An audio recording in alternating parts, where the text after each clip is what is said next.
Pumanaw ang motorcycle rider na isa sa mga binaril ng SUV driver dahil sa away kalsada sa Antipolo City.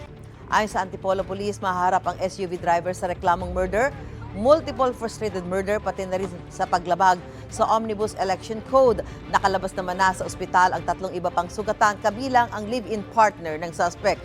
Ayon sa pulisya, hindi may tuturing na self-defense ang ginawa ng SUV driver dahil maraming beses siyang nagpaputok ng baril.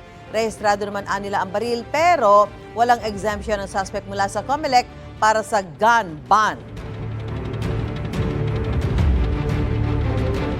Gusto mo bang mauna sa mga balita? Mag-subscribe na sa GMA Integrated News sa YouTube at tumutok sa unang balita.